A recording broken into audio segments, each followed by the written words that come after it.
So welcome to this afternoon session. So nice you're here, not outside in sun, so I appreciate that. And thank you, Benny, for inviting, and thank you for this opportunity to read this very interesting paper, so strongly recommend. So I learned a lot, so there are different like kind of stylized facts, so really thought-provoking, so thank you very much, and also it's very well executed, yeah, so that's yeah, so let me start with kind of a broader picture. So what is the context of the topic they study? So first, what kind of like after reading this, so I was thinking, okay, so what is the purpose of ESG ratings? So what is the purpose? And it's definitely less specific than that for other ratings out there. Yeah. So if we have credit ratings, so that basically evaluates the ability of the company to pay back debt. That's very specific. G index, E index, we know it, so it measures the number of takeover defenses the companies use. But ESG ratings, so you have all these definitions all over the place. Yeah, so it's like ESG ratings support alignment with UN Sustainable Development Goals. That's pretty broad. ESG ratings aim to measure a company's resilience to long-term financially relevant ESG risks. Yeah, so the other is also like about risk. The goal on ESG ratings is to look at the sustainability of the business model of the issuer. Okay, so that's pretty broad, and it's not uniform. So moreover, so I think that was pointed out, so if there is more understanding about the corporate governance part, like the G letter, then definitely there is like more disagreement, and we don't have like kind of clear understanding. So what is a good E and S? Yeah. So what are good what are the good policies and outcomes on these? Yeah. So and moreover, they can kind of have conflicting effects on these as the on these sustainable development goal components. So if you have heard about Greta, right, flying, so it's bad to fly, right? So let's say a company introduces the goal, yeah, it's the executives don't fly. Yeah, so that will definitely have impact on poverty. Yeah, so certain parts of the world that rely on tourism, yeah, will be affected. So there's no kind of clear effect. Yeah, so they can have conflicting effects on these different components. Moreover, so assessing, for example, green risk, yeah, so very specific whether the effect of climate change, what does the effect of climate change has on the insurance companies, that's very specific. And it's definitely different from evaluating the company's alignment with SDGs. That's very two different things. So currently, I think these ESG ratings are shooting in too many directions. And hence I tend to disagree with the claim that they are actually similar to credit rating agencies. Why? So it's not like very specific. Yeah. So I think they're more, and that has been like raised in the literature. So they are more like a sell-side research analysts. Yeah, that may disagree in opinions. Yeah, about what is a good ESG performance. Yeah. So it's not directly the same as credit rating agencies. Okay, another context. Yeah, so this nice picture from Financial Times. So if you have here MSCI, let's say, yeah, so that it's all over the place. Yeah, so one says good, one says bad, and then yeah, and here for Tesla, so MSCI. Said rated it the last for global auto, and MSCI rated it best. Yeah, so clearly there is this disagreement. Yeah, and it raises certain issues and underscores the danger of using these scores for investment decisions. Yeah, it's dangerous.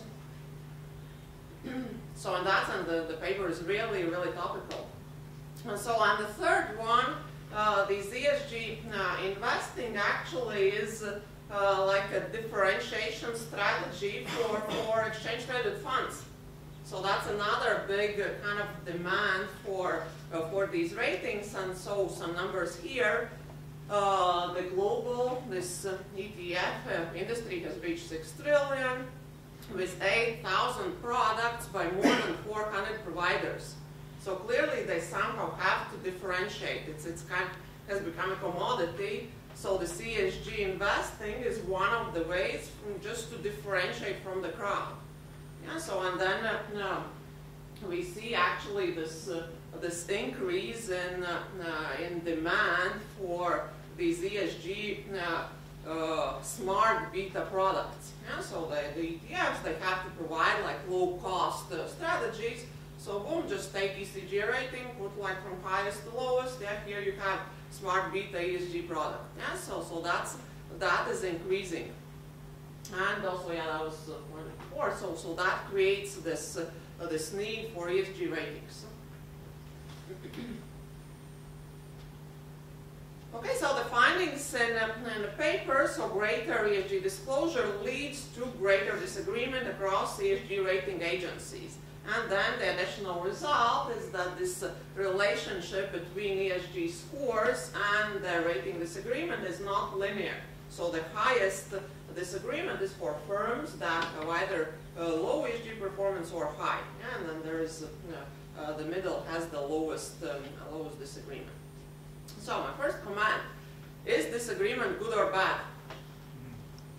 Yeah, so and actually the paper itself has mixed feelings about that. So there is no opinion on page 2. Yeah, so without taking a stance on whether it's desirable or not. But in kind of later on in the introduction, yeah, so it feels like it's kind of bad. Yeah, so that we want to decrease disagreement and this disclosure, how to mitigate ESG disagreement. So I think that's the first comment. So is it good or is it bad? Or is it neutral?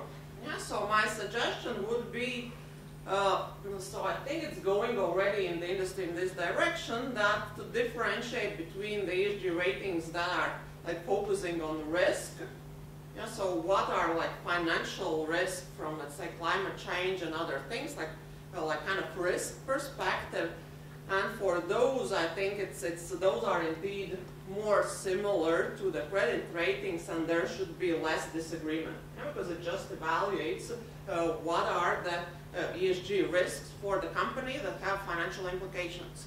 Now, while these other group would be like this more like broader sustainability ratings appealing to the, let's say, ETFs that want to prove their clients that they are doing sustainable investing, that's completely different. And those are more like these analyst recommendations. Yeah, so kind of to differentiate between the ratings rather than putting them all together. So my second comment is it disclosure that leads to disagreement? Yeah, so I would rather think that these ESG ratings, they just use different templates to evaluate companies. And that is what drives this disagreement. Yeah, so they have different interpretation of how do we assess whether the firm has a sustainable business model or not. Yeah, and that and perhaps the firms that have better disclosure are just treated with more advanced templates. Yeah, so that is why where this disagreement comes from. Yeah, so I would like to see a bit more discussion on ruling out this hypothesis. Yeah, that they just these different templates lead to more disagreement for firms with better disclosure. Because I have done a little bit of research on disclosure, and kind of saying that disclosure is bad just feels bad to me. Yeah, so somehow reframing it. Okay, then this relationship between these three components, score, disclosure, and disagreement. Yeah, so those the paper uses. So ESG rating disagreement, that's kind of the main variable here, and then is the ESG disclosure and ESG score, and these are the correlations between those reported in the paper. So this like here is linear, positive, significant.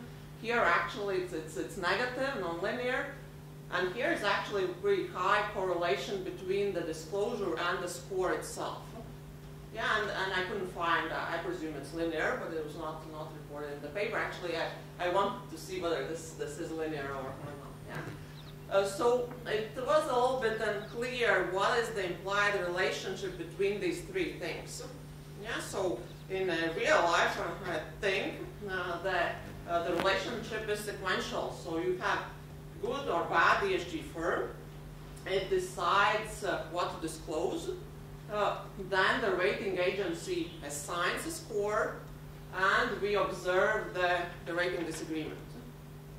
So in the paper, however, it seems that this disclosure and score simultaneously affects the disagreement, and that was kind of confusing. Yeah, so I would have like to see more kind of a framework for this. Okay, so ESG ratings over time, so that's the quote from the paper. The level of ESG disagreement for a given firm has in fact increased over the last 2 decades. So my interpretation of this, and it's coming from one example back to my home, so I think these ESG ratings templates just have become more elaborate over time, and not surprising that there's more disagreement. Yeah, because there are just more points in that template that they use. Yeah, so it's over time, and that's okay. There's more reporting, but also there are kind of more boxes to take, more questions to answer. And a real life kind of example from the Baltic market. So I'm on the committee of this Baltic Market Awards initiative that basically scores every year the disclosure of listed companies in the Baltics. Yeah, so and it was started like I think some 10 years ago. Over time the scores went up, and at some point we reached all the companies get the maximum score. Yeah, so you want to kind of incentivize more things. You want, it's kind of a learning tool, yeah, like for companies, so what to improve, so you just make more elaborate requirements. Yeah, so actually, I strongly believe that the same happens with the rating agencies. Yeah, so these templates evolve over time, so they're not the same. Yeah, so they're not the same every year. Yeah, so that's would be interesting to see. Okay, and policy implications. So going back to these 3 context points, so I would really like to see more stronger opinion. Yeah, so what do you suggest? Yeah, so what is this purpose? So should we regulate them? Should we forbid these multi-purpose ESG scores? Yeah, so what should this disagreement be mitigated? Yeah, or we want more transparency or what? Yeah, so more kind of implications, policy implications would be nice. Okay, smaller comments. Yeah, I'll give them to you.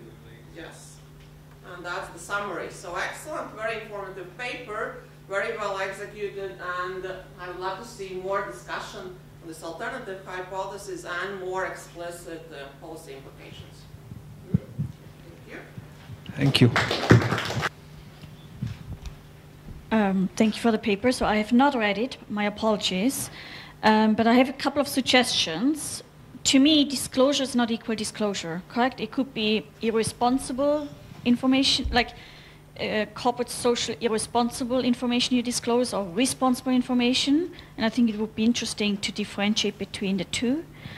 It's also the information that you disclose could be financial material or immaterial. So I would map it to the SASB materiality map to understand what kind of information is disclosed. If a company discloses all sorts of immaterial information, I'm not sure why it should get a higher score, correct? And the other aspect, and we talked about it today briefly. I think what we need is to provide some qualitative information, maybe conduct a survey or interviews with the rating agency to understand what do they take into account and how do they make the assessment. Yeah, super interesting. I don't know if you've seen, there's a paper by Roberto Rigobon at MIT with some co-authors. Yeah, so we don't cite it in this version, but we're citing it. Okay, yeah, So I don't think they focus on disclosure. They talk about divergence between those data sets, but I don't think that, if I remember, that they look at disclosure anyway. I was curious what you think about it.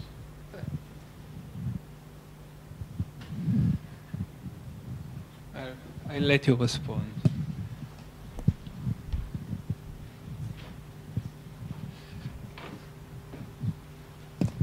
All right, thank you. So very quickly on the Roberto paper. So they, in a sense, they're approaching the same question, which is, let's understand these ratings. So to your point as to what really is in these ratings, is it the templates? So this other paper, they really go down into the specific items that are going to the ratings and try to understand if it's just the way, the scope that the rating agencies are focusing on. Is it sort of, something else? And so they really sort of break things into really specific issues to understand what's happening with the rating agencies. What are they focusing on? What are they looking for? So in our case, we are sort of trying to say, what role does disclosure play in this case as well? And I think this is where it could be helpful is to, is it material disclosure that they're bringing up?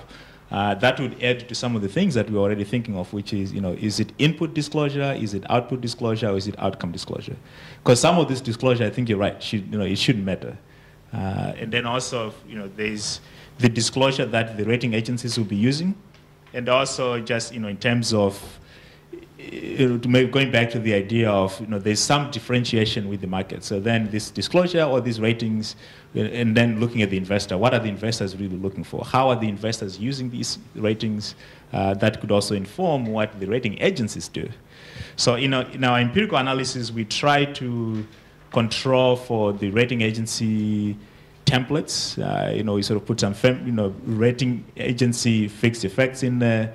And then we also look at just within the firm. So to at least, if they're looking at different companies very differently, the firm fixed effects should somehow sort of mitigate that, because we're saying for the same firm, if the disclosure for that firm goes up or down, what's going to happen to that? But again, I think these are some of the very important things to think about. So I don't know if there are any other questions.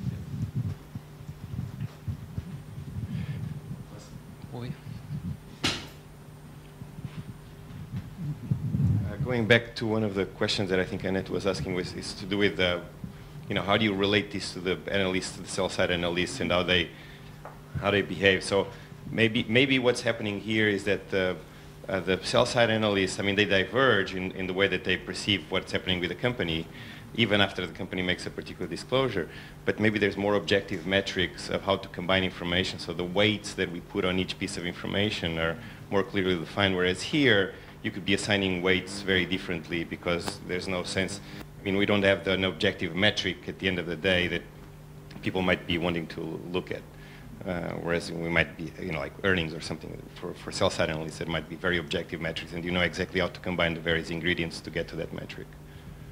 Yeah, and I think that's part of it, where at least our motivation or sort of for the hypothesis, this idea that we don't really have a uniform or a common understanding of many of the metrics that come into this place. So different agencies will have different weights that they're placing on each indicator or each metric. So that's something we try to play around with, where we see, if we actually run some of this analysis using the weights that they provide, because in some of these we can actually see what the weights are for some of the metrics. So in most cases they're very different. For one of them, the MSCI, we can't really see anything. They don't really provide much of what's happening inside their algorithm. So we think that's one of it. But it was a good point as to, do we think of this as rating agencies or do we think them as sell-side analysts? I might be biased because of the research that I do, so I tend to think of them from the rating agency perspective. But I think it would be useful to maybe separate out the risks for one and the risk for agencies in the rating space, and then the risk for equity analysts. But we can do more, at least with just the weights that they're putting in, what specific things that they're focusing on. In looking at the data, one of the things I also notice is that the different vendors actually measure different things. For example, Sustainalytics has a component taking along, there had to be in a recent issue that's been in the news that has been problematic. Oh, yeah. And we know that Asset 4 doesn't measure that at all. So why would we think those two scores would be the same if they're measuring different things? So why wouldn't you, in your analysis, since you can get the underlying items, at least produce some measure of the extent to which they're measuring the same thing? Like, so this is kind of like, an analyst may want to get lots of information, speaking to the analyst kind of analogy, whereas if this is a rating agency, it's just measuring the same. And I think you're confounding the two by putting them together and not making an effort to untangle them. And you're saying that they're creating, I guess I'm a little bit troubled by this view that they aren't actually measuring the same thing. Like in our study, Carl and I, we found whether we use Bloomberg score, Sustainalytics score, or Thomson Reuters score, we had the same result for what we were looking at. But we took some pains to make sure that they were kind of measuring the same things. And I don't know, it seems to me that just using the summary score when we know that they're measuring different things, why would we think it's the same? Like, why is that the starting point, I guess? So very good question.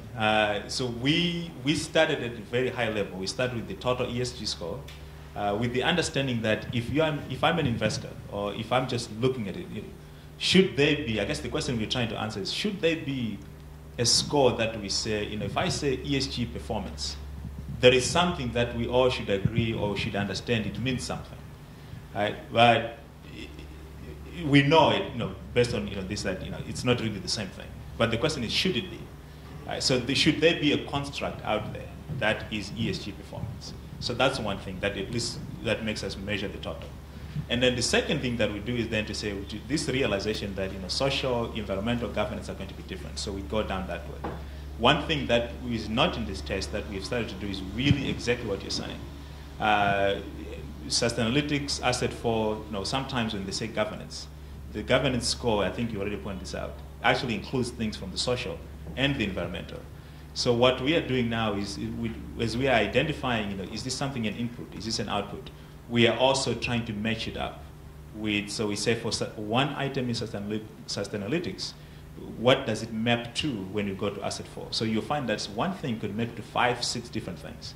And then we can create a score that says for this measure, we sum up some linear transformation of all the different items in Asset 4 that maps to the same thing.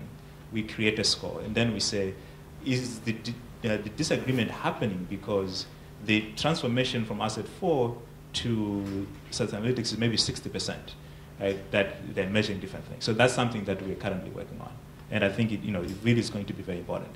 Yeah. Thank you. Thank you. Sounds very interesting.